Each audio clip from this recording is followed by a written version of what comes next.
Bonjour, je vais essayer de résumer deux trois propos par rapport à deux trois vidéos que j'ai vues qui m'ont semblé purement insultantes pour les femmes algériennes d'une part, contre l'Algérie aussi, où certains remettent en question même leur souveraineté, leur droit à avoir une justice indépendante et libre, qui se passe de demander l'autorisation à l'ancien colonisateur sur ce qu'elle doit faire ou pas. Alors, deux trois vidéos qui sont beaucoup vues parce que ces énergumènes que je vais dénoncer ont pas mal d'audience, ont des dizaines de milliers de vues et ont surtout une assistance logistique qui leur permet d'être invités sur les plateaux et d'être considérés comme des références quand il s'agit de, pardon de le dire comme ça, mais de déféquer sur l'Algérie. Eh bien, ces deux trois gugus sont des références. Alors après avoir traité des serpents à plumes, qui sont quasiment les mêmes, je vais traiter des serpents à lunettes, parce que derrière leurs lunettes, ça leur donne une espèce de grandeur, une espèce de profondeur, et ils se mettent à penser, à devoir être des moralisateurs, comme l'était par exemple Saint-Simon, ce chroniqueur de l'époque de Louis XIV, qui avait une plume, qui avait une densité littéraire, artistique. Saint-Simon était Saint-Simon, mais j'ai l'impression que certains des nôtres, entre parenthèses, se prennent pour des Saint-Simon, ils donnent des leçons donc à tous et tout le monde. De quoi s'agit-il? Eh bien, l'ancienne épouse de Rouhali Boumedienne, Anissa Boumedienne, que Dieu prolonge sa vie encore, eh bien, elle a été invitée, souvent dans des médias africains, du reste on ne l'invite jamais ailleurs, Anissa Boumedienne, on lui a demandé son point de vue sur Sansal. Est-ce qu'il doit être libéré? Eh bien, elle a dit tout simplement non.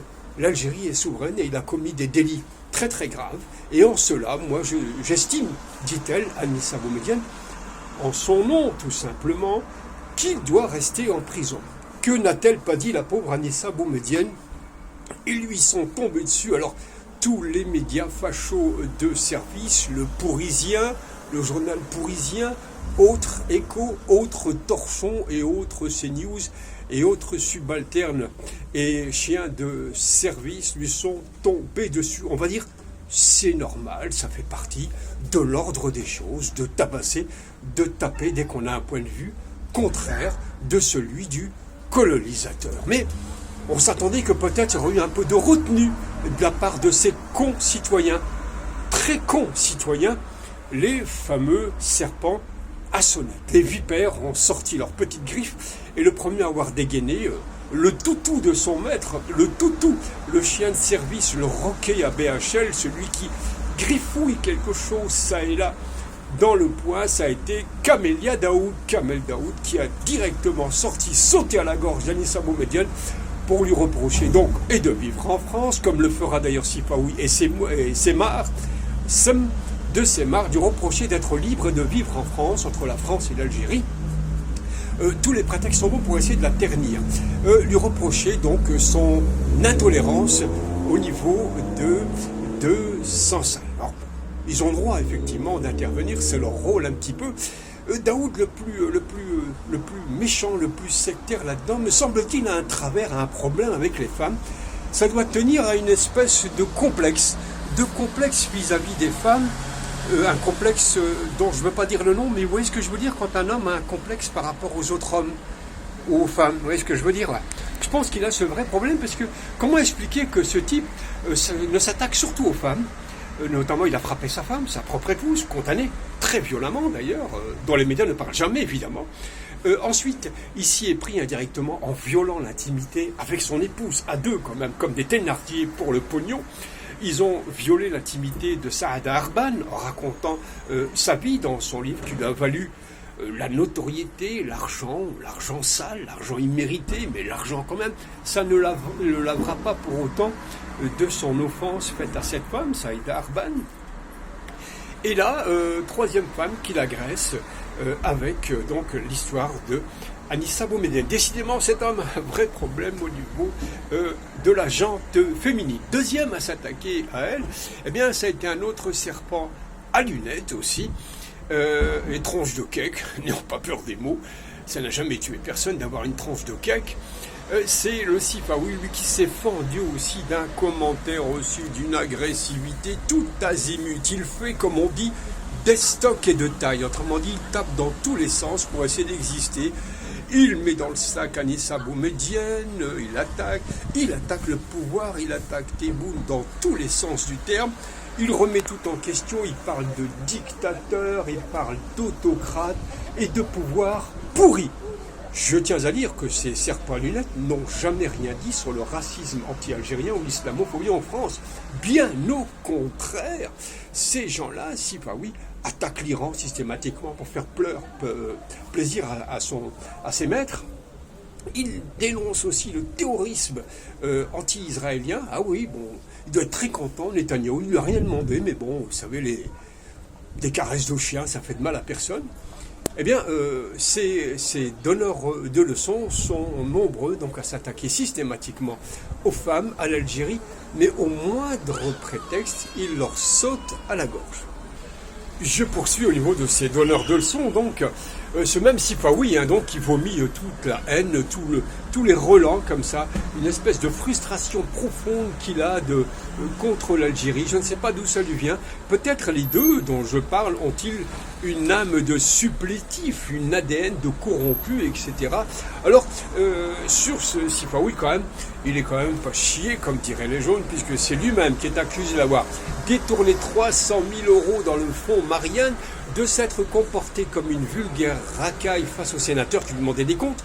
Il lui demandait, mais comment se fait-il qu'on peut toucher 300 000 € pour avoir produit 9 petits feuillets photocopiés concernant la violence, ceci, cela, concernant le meurtre du regretté Samuel Paty. 300 000 €, c'est lui qui vient parler de corruption, d'attaquer donc à tout azimut donc l'Algérie systématiquement. Alors, il s'attaque à Tebboune, évidemment, autocrate, pourriture, enfin il a des mots très très très durs, très déplacés, mais ça ne nous étonne pas, je pense qu'il a été élevé un petit peu près du caniveau, et puis le trottoir ça les connaît un petit peu, puis son trottoir, on rencontre pas forcément l'Académie ou la Rousse ou le Littré. Bref, il a raison peut-être de dénoncer les dérives des fils de Tebboune. Mais Tebboune est-il responsable d'enfants qui ont une trentaine d'années? Je ne sais pas. Il a certainement une responsabilité, mais ils ont payé leur peine. Ils sont allés en prison. Ça ne veut pas dire pour autant qu'ils doivent être pardonnés, pour autant. Mais les présidents ne sont pas responsables des actes de leurs fils. Rappelons tout simplement Jean-Christophe Mitterrand, celui qui avait été nommé par François Mitterrand, le fils de François Mitterrand, qui avait été nommé aux affaires africaines et qui a été accusé de détournement et de corruption avec des chefs d'État africains avec la complicité de son père. Donc personne n'est à l'abri des dérives de sa progéniture. Alors, le sous-entendu aussi de Sifawi et de Daoud concernant l'antisémitisme, ils adorent revenir là-dessus parce que leurs maîtres leur prescrivent cette ordonnance de citer l'antisémitisme des Algériens. Aujourd'hui, c'est les Algériens. Et alors, j'aimerais leur dire que dans l'ADN, ceux qui ne connaissent pas leur histoire, d'une part, ils demandent apparemment de la tolérance à l'Algérie vis-à-vis de Sansal et autres. J'aimerais quand même leur rappeler qu'il y en a un qui a tenté la tolérance. C'est Farhat Abbas, le grand leader donc, de l'indépendance algérienne, qui avait pensé à un moment un État, une espèce de cohabitation avec la France, voire même à une assimilation comme le voulait De Gaulle dans les années 45-46. Et il a dû déchanter Farhat Abbas parce qu'en fait, non, avec les colons, c'est jamais assez. Les colons avaient même exigé des Algériens, avaient exigé qu'ils adorent le culte de Jeanne d'Arc et celui de Sainte-Geneviève. Et là, Farhat Abbas reconnaît que avec ces gens-là, il est difficile de traiter parce que leurs demandes sont quasiment sont désobligeantes. Là.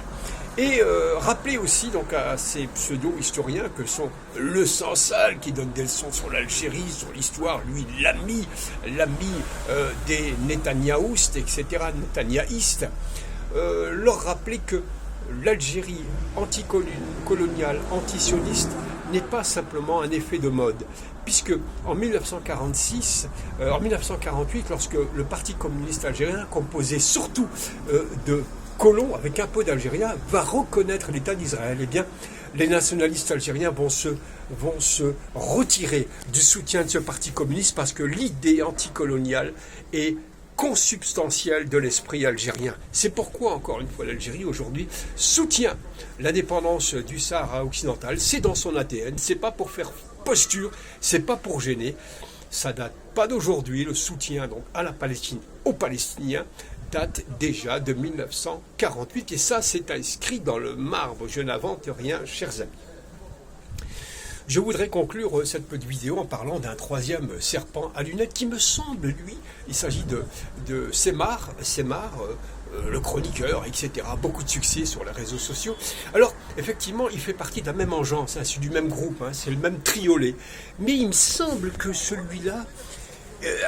évidemment, lui aussi, il va avec, dans une dernière vidéo, où un certain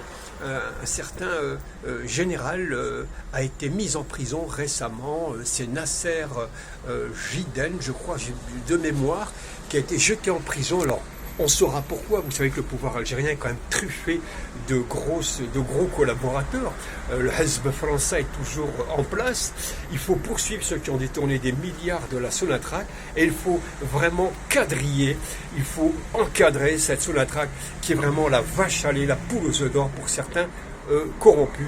Bien qu'en Algérie, la majorité des gens qui gèrent l'État sont des patriotes, il y a encore beaucoup de brebis galeuses et là, il va falloir être très très vigilant pour éviter effectivement la crise. La crise et surtout le marasme économique puisque en dehors de la Sonatrach, l'économie algérienne ne pourrait fonctionner et il faudrait effectivement la nettoyer terriblement.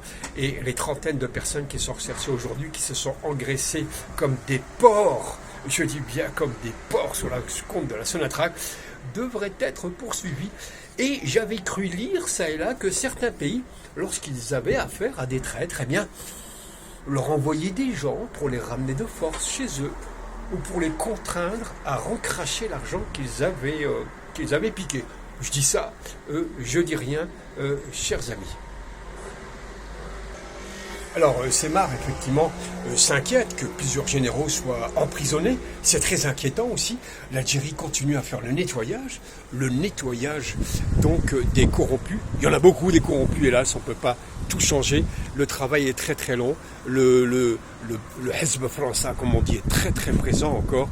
Et il va falloir assez longtemps pour le faire. Il va falloir que le patriotisme se fasse à tous les étages pour que l'Algérie puisse effectivement affronter l'avenir sereinement. Alors j'ai envie de conclure à tous ces gugus qui tapent sur l'Algérie, qui tapent surtout sur les femmes. J'ai envie tout simplement de dire bien à tous de réagir sur les réseaux sociaux et de le dénoncer tout simplement, évidemment avec des mots, hein, pas par la force, pas par la violence, mais simplement à les dénoncer systématiquement. Voilà, j'ai fait à peu près le tour de la question, je pense. Je vous remercie aussi pour les donateurs hein, sur le compte Tipeee que j'ai mis. Et n'oubliez pas de commenter, évidemment, et de vous abonner. Merci infiniment et à très bientôt.